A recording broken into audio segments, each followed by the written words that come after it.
Hello good morning welcome to Big TV. Andhra Pradesh రాజకీయాలు heat ఎక్కుతున్నాయి. నిన్నంతా కూడా చంద్రబాబు నాయుడు జనసేన అధినేత పవన్ కళ్యాణ్ ఇద్దరు కూడా 2 దఫాలుగా భేటీ అయ్యారు. పలు కీలక అంశాలపైన చర్చించారు.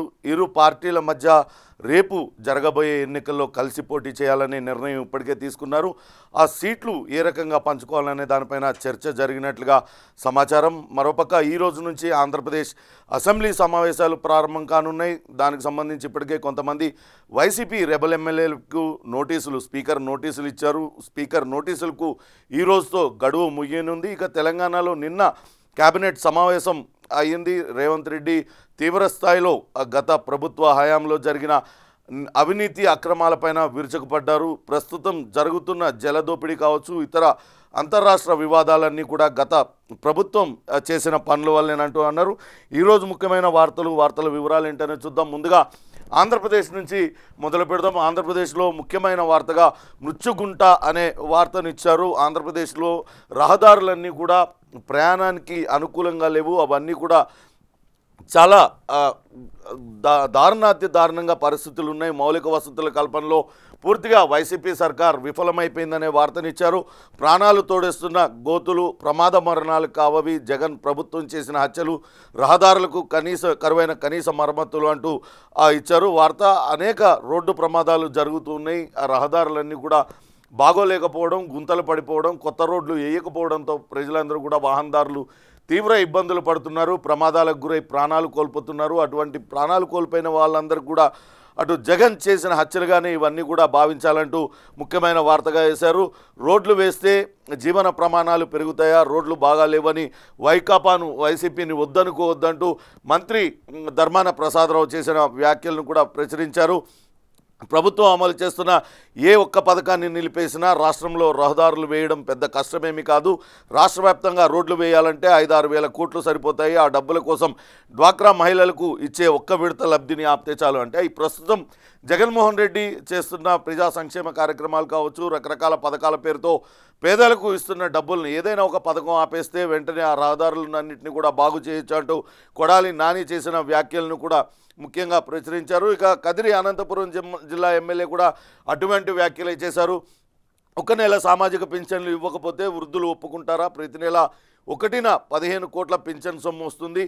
వాటిని ఆపి రహదారులకు వెచ్చిస్తే రోడ్లను అద్దాల్లా తయారు చేయొచ్చు అనే మాటను ఆయన అనంతపురం జిల్లా కదిరికి చెందిన ఎమ్మెల్యే సిద్ధారెడ్డి అన్నారు.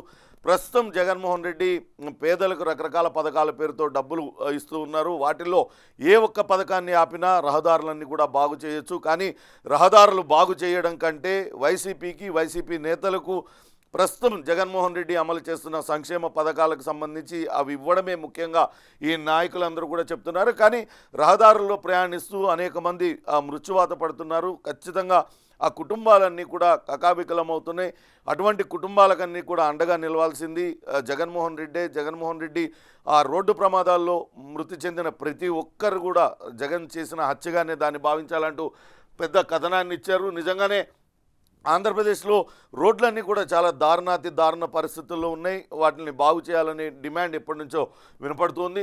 మరో ముఖ్యమైన వార్త, నిన్న చంద్రబాబు నాయుడుతో అటు జనసేన అధినేత పవన్ కళ్యాణ్ భేటీ అయ్యారు. 2 సార్లు భేటీ అయ్యారు. నిన్న ఉదయం కాసేపు చర్చలు జరిపారు. అనంతరం అక్కడి నుంచి తిరిగి వెళ్ళిపోయారు. తిరిగి నిన్న సాయంత్రం రాత్రి 8 గంటల సమయంలో తిరిగి మరోసారి కలిశారు.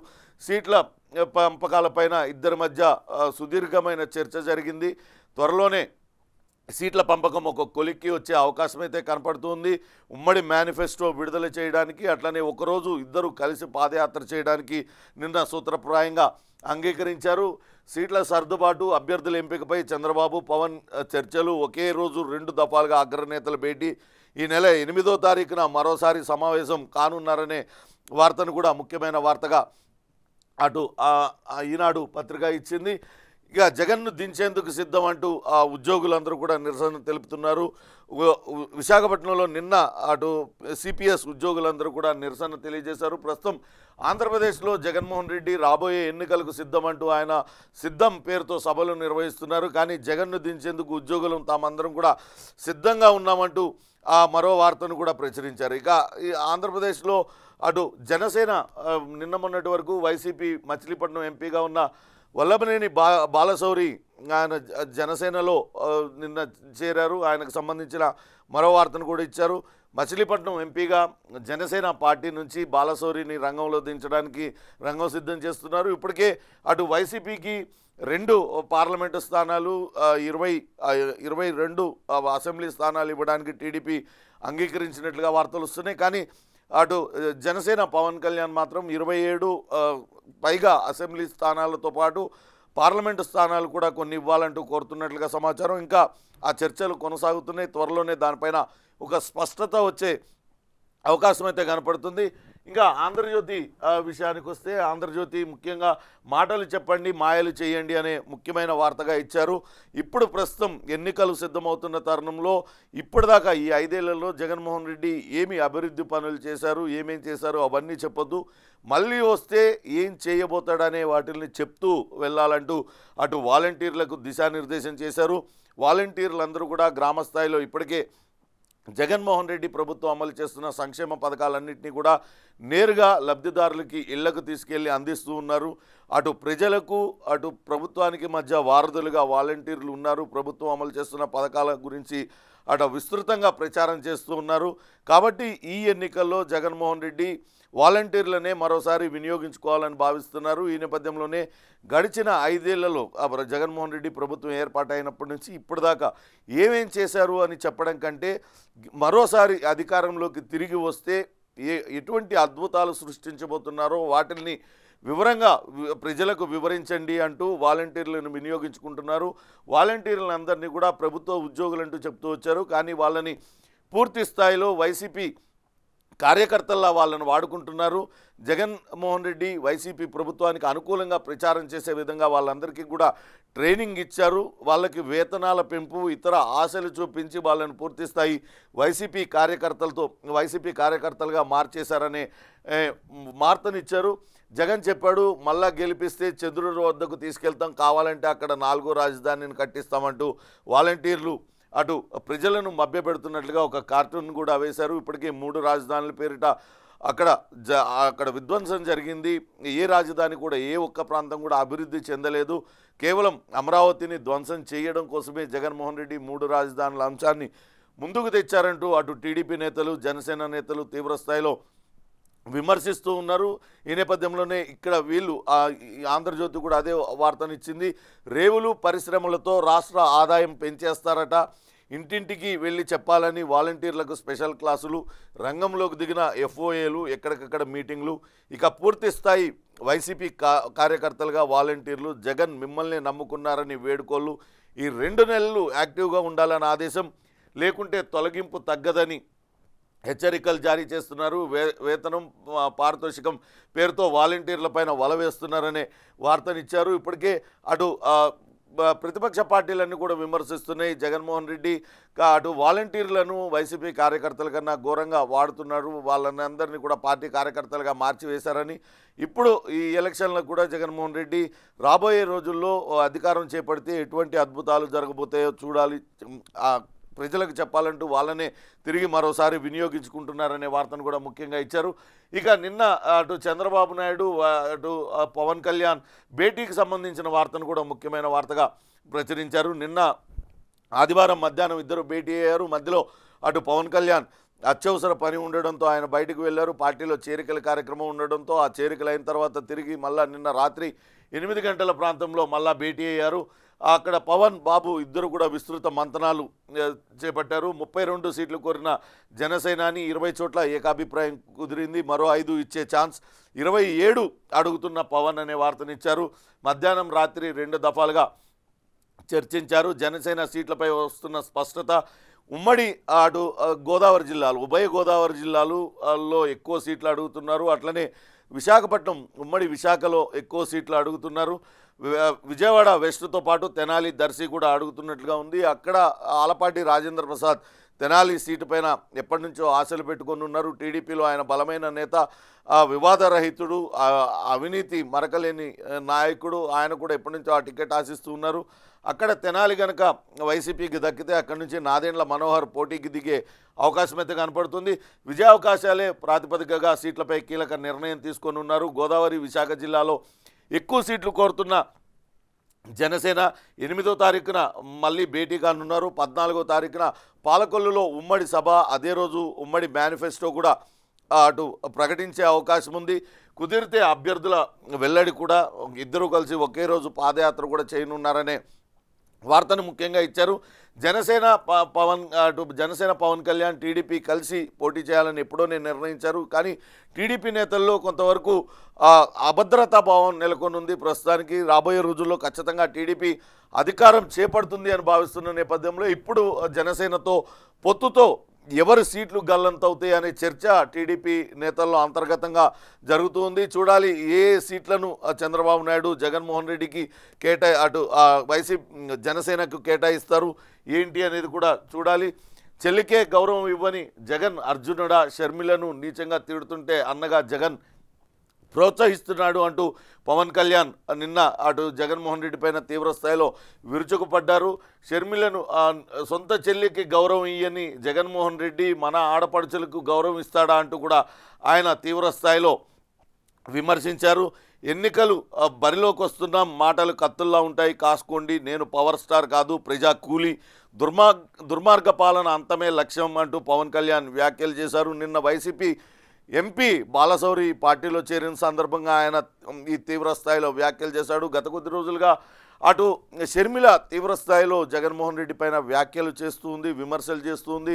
రాజశేఖర్ రెడ్డికి నిజమైన వారసురాలను తానే, రాజన్న అడుగుజాడల్లో తానే నడుస్తాను, రాహుల్ గాంధీని ప్రధానమంత్రిగా చేయడమే లక్ష్యం, ఆంధ్రప్రదేశ్లో అభివృద్ధి శూన్యం, అక్కడ అభివృద్ధి అనేది జరగలేదు, రాజశేఖర రెడ్డి పాలనలో 90% అభివృద్ధి జరిగితే మిగతా 10%లో జగన్మోహన్ రెడ్డి కనీసం 1% కూడా అభివృద్ధి చేయలేకపోయాడంటూ తీవ్రస్థాయిలో విమర్శలు చేశారు. అంతేకాకుండా విభజన హామీలను సాధించుకోవడంలో కూడా జగన్మోహన్ రెడ్డి విఫలమయ్యారు. అటు బీజేపీకి వ్యతిరేకంగా పోరాడాల్సిన తన అన్న బీజేపీకి కనుసనల్లో నడుస్తున్నాడంటూ తీవ్ర వ్యాఖ్యలు చేశారు. దీనిపైన అటు వైసీపీ నేతలందరూ కూడా తీవ్రస్థాయిలో మండిపడుతున్నారు. షర్మిల అసలు రాజశేఖర్ రెడ్డి బిడ్డే కాదనే అంత స్థాయిలో విమర్శలు చేస్తూ ఉన్నారు.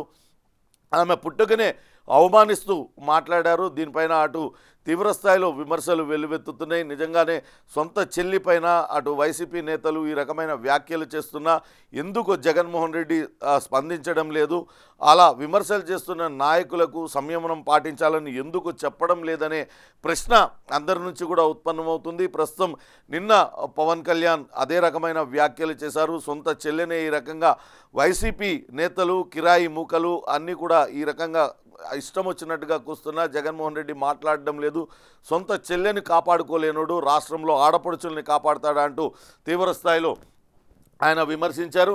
ఇక అధర్మ భేటీ అనే మరో వార్తను కూడా ఇచ్చారు. విశాఖ జిల్లాలో సంచలనం రేపుతుంది. విశాఖపట్నంలోనే ఒక ఎంఆర్ఓ దారుణ హత్యకు గురయ్యాడు. ఒక రియల్టర్ ఎంఆర్ఓను హత్య చేసి పారిపోయాడు.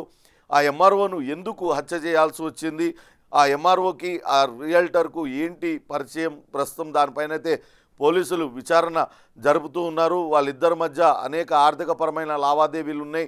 అవన్నీ కూడా ఇచ్చిన హామీలు నెరవేర్చలేదు. తన వద్ద డబ్బులు తీసుకొని తనకు పనులు చేసి పెడతానని చేయలేదు. దాంతోనే ఆ రియల్టర్ ఆ హత్యకు పాల్పడ్డాడంటూ పోలీసుల ప్రాథమిక విచారణలో వెల్లడైంది. నిందితుడిని పట్టుకోవడానికి పోలీసులు ప్రత్యేక బృందాలు కూడా ఏర్పాటు చేశారు. కానీ ఇప్పుడు చూస్తే రెవెన్యూ శాఖలో అనేక మంది పైన తీవ్రమైన అభియోగాలు ఉన్నాయి.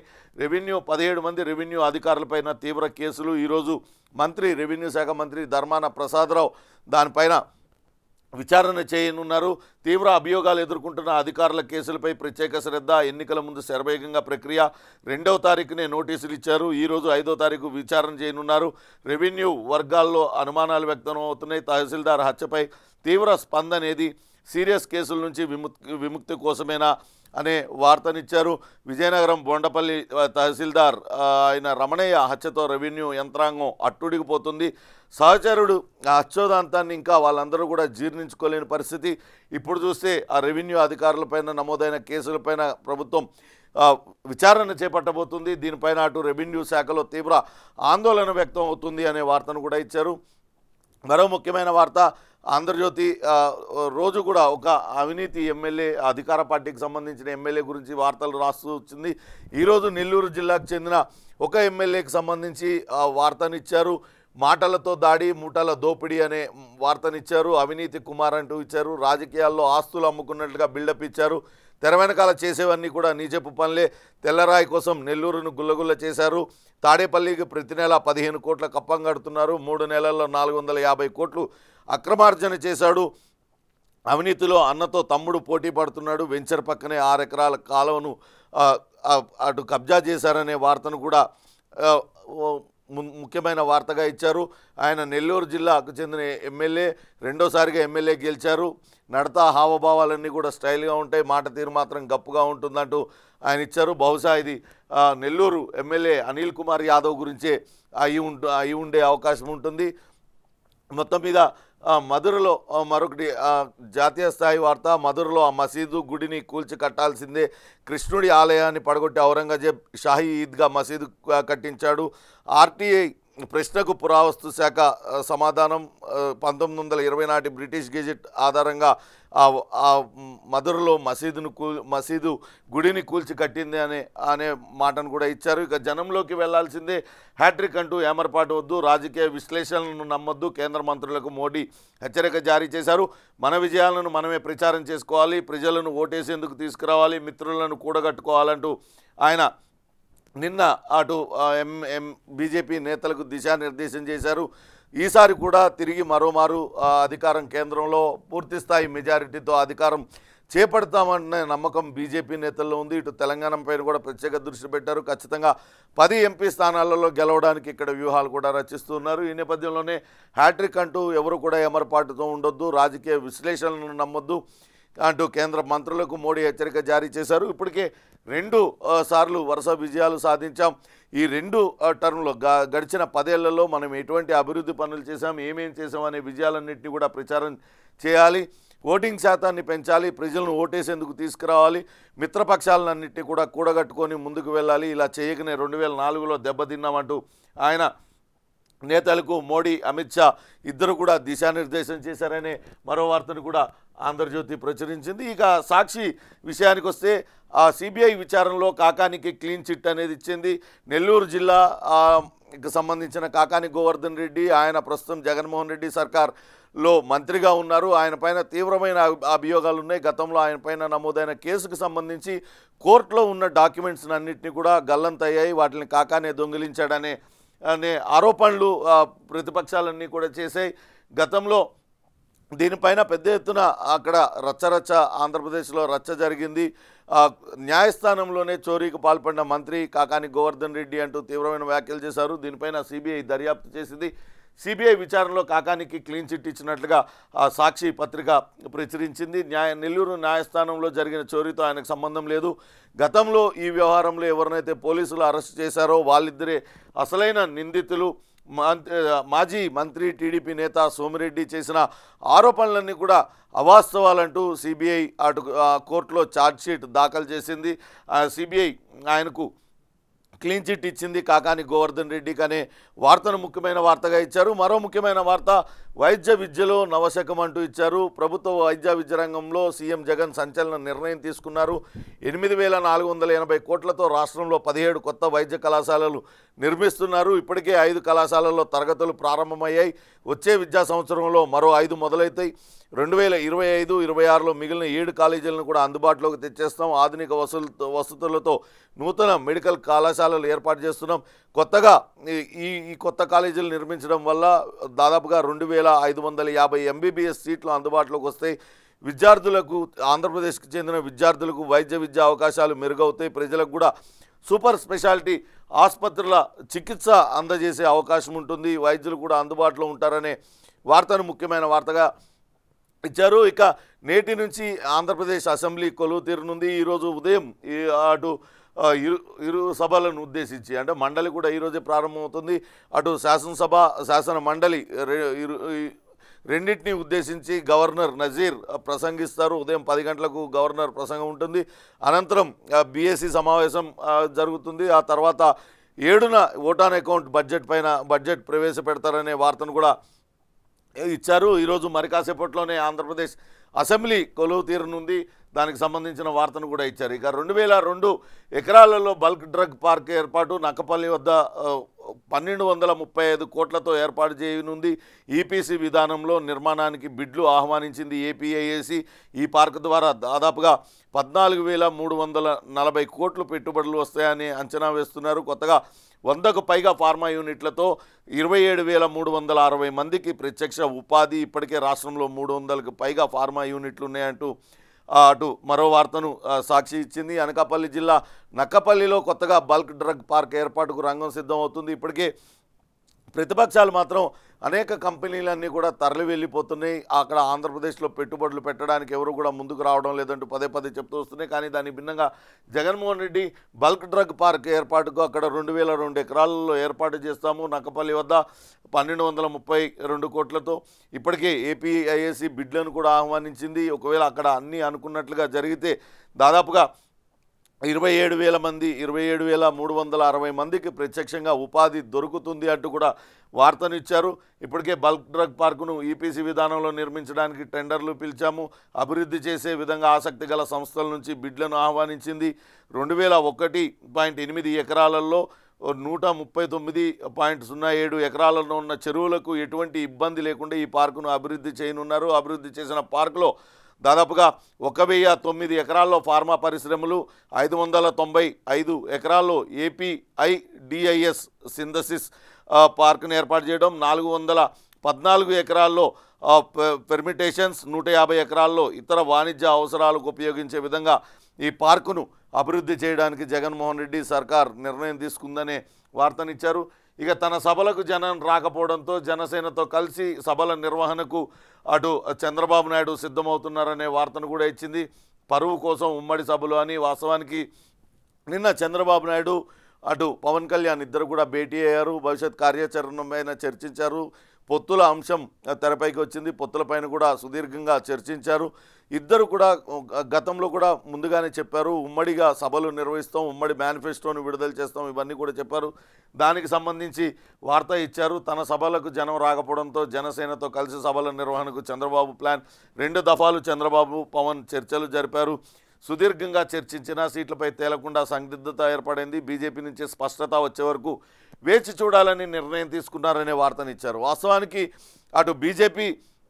అటు జనసేన బీజేపీకి మిత్రపక్షంగా ఉంది. ఖచ్చితంగా జనసేనతో కలిసి పోటీ చేస్తామంటూ బీజేపీ నాయకులందరూ కూడా ప్రకటించారు. కానీ ఇప్పుడు ప్రస్తుతం బీజేపీ ఊసేమీ లేకుండానే అటు జనసేన టీడీపీతో పొత్తుల అంశంపైన చర్చిస్తుంది. ఇది రాజకీయ వర్గాల్లో కొంత గందరగోళాన్ని సృష్టిస్తుంది. అసలు బీజేపీ ఆంధ్రప్రదేశ్లో ఎవరి వైపు ఉంది? ఒంటరిగా పోటీ చేసే అంత సత్తా బీజేపీకి ఆంధ్రప్రదేశ్ రాష్ట్రంలో ఉందా అంటే లేదని చెప్పుకోవాలి. క్షేత్రస్థాయిలో కార్యకర్తలు బీజేపీ పార్టీకి లేరు. కానీ అటు జగన్మోహన్ రెడ్డికి బీజేపీ అండగానే ఉంది, ఇటు జనసేన పవన్ కళ్యాణ్కు బీజేపీ అండగా ఉంది, అటు చంద్రబాబు నాయుడు కూడా బీజేపీ సాయం కోసం చూస్తూ ఉన్నారు. అన్ని పార్టీలు కూడా బీజేపీ వైపే చూస్తున్నాయి. కానీ బీజేపీ అండదండలు ఎవరి వైపు ఉన్నాయి, బీజేపీ ఎవరికి వెన్నుదన్నుగా నిలుస్తుంది అనేది మాత్రం వేచి చూడాలి. బీజేపీ ఒంటరిగా పోటీ చేస్తుందా, లేకుంటే పవన్ కళ్యాణ్ జనసేన పవన్ కళ్యాణ్ టీడీపీతో కలిసి బీజేపీ కూడా పొత్తుల్లో భాగంగా అది పోటీ చేస్తుందా, లేకుంటే వైసీపీతో ఆ పొత్తు కుదుర్చుకోకపోయినా ఫ్రెండ్లీ పోటీకి దిగుతుందా? ఇలా రకరకాలైన అనుమానాలు, అక్కడ గందరగోళ పరిస్థితులు ఆంధ్రప్రదేశ్ రాజకీయాల్లో ప్రస్తుతం నెలకొని ఉన్నాయి. చూడాలి ఎటువంటి నిర్ణయం బీజేపీ తీసుకుంటుందనే చూడాలి. ఇక చిన్న పరిశ్రమ దగదగ అనే మరో వార్తను కూడా ఇచ్చారు.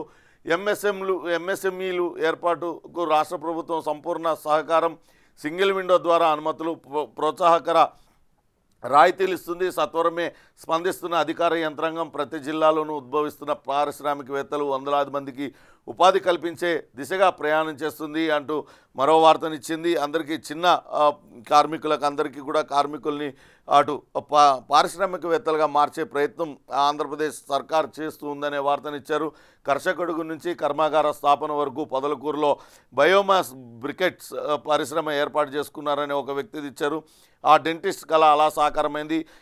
విశాఖలో అత్యాధునిక డెంటల్ ల్యాబ్కు శ్రీకారం చుట్టుకున్నాడు. ఈ పథకం ద్వారా మరొక మహిళ గ్రానైట్ ఫ్యాక్టరీతో అటు అటు వ్యవసాయాన్ని వదిలిపెట్టి మరీ గ్రానైట్ ఫ్యాక్టరీని ఏర్పాటు చేసుకున్నారు. దాంతో 10 మందికి ఉపాధి కల్పిస్తున్నారు. కరోనా విలయం నుంచి విజయ పదానికి అనే మరో వార్తనిచ్చారు. చిన్న పరిశ్రమలు ఏర్పాటు చేసుకోవడానికి అటు ఆంధ్రప్రదేశ్ సర్కార్ అండదండలు అందిస్తూ ఉంది. యువ పారిశ్రామికవేత్తలు కావచ్చు, కొత్తగా స్టార్టప్స్ తయారు చేసుకునే వాళ్ళు ఎవరైనా సరే ఆంధ్రప్రదేశ్ సర్కార్ వాళ్ళందరికీ కూడా రకరకాల ప్రోత్సాహక రాయితీలు ఇస్తుంది. సింగిల్ విండో ద్వారా అనుమతులు ఇస్తుంది అనే మరో వార్తను కూడా సాక్షి ప్రచురించింది. ఇక దిశయానికి వస్తే లోకేష్తో ఇద్దరు వైసీపీ ఎమ్మెల్యేలు టచ్లో ఉన్నారంటూ ఇచ్చారు. ఉమ్మడి గుంటూరు జిల్లాలో ఇద్దరు అధికార పార్టీ ఎమ్మెల్యేలు టీడీపీ నేత నారా లోకేష్తో టచ్లో ఉన్నట్లుగా విశ్వసనీయంగా తెలిసింది. వాళ్ళిద్దరూ కూడా వివాదరహితులే అనే వార్తనిచ్చారు. వాస్తవానికి అటు జగన్మోహన్ రెడ్డి ఇటీవల కాలంలో టికెట్ల కేటాయింపులో తీసుకున్న నిర్ణయాలతో కొంతవరకు అటు వైసీపీ నేతల్లో తీవ్ర అసంతృప్తులు ఉన్నాయి. తమకు సీటు దక్కుతుందా లేదా అనే మీమాంసలో వాళ్ళందరూ కూడా ఉన్నారు. ఖచ్చితంగా వాళ్ళందరూ కూడా టీడీపీ వైపు చూస్తున్నారు. తాజాగా అటు గుంటూరు జిల్లాకు చెందిన ఇద్దరు ఎమ్మెల్యేలు నారా లోకేష్తో టచ్లో ఉన్నారనే వార్తనిచ్చారు. ఎవరా ఇద్దరు ఏంటనే చూడాలి. ఇక రాయబారి పవన్ బీజేపీని కలుపుకునేందుకు టీడీపీ సిద్ధమైంది అనే మరో వార్తను కూడా ఇచ్చారు. 2 ఎంపీ స్థానాలు 7 అసెంబ్లీ సీట్లకు కమల్నాథులు పట్టుబడుతున్నారు.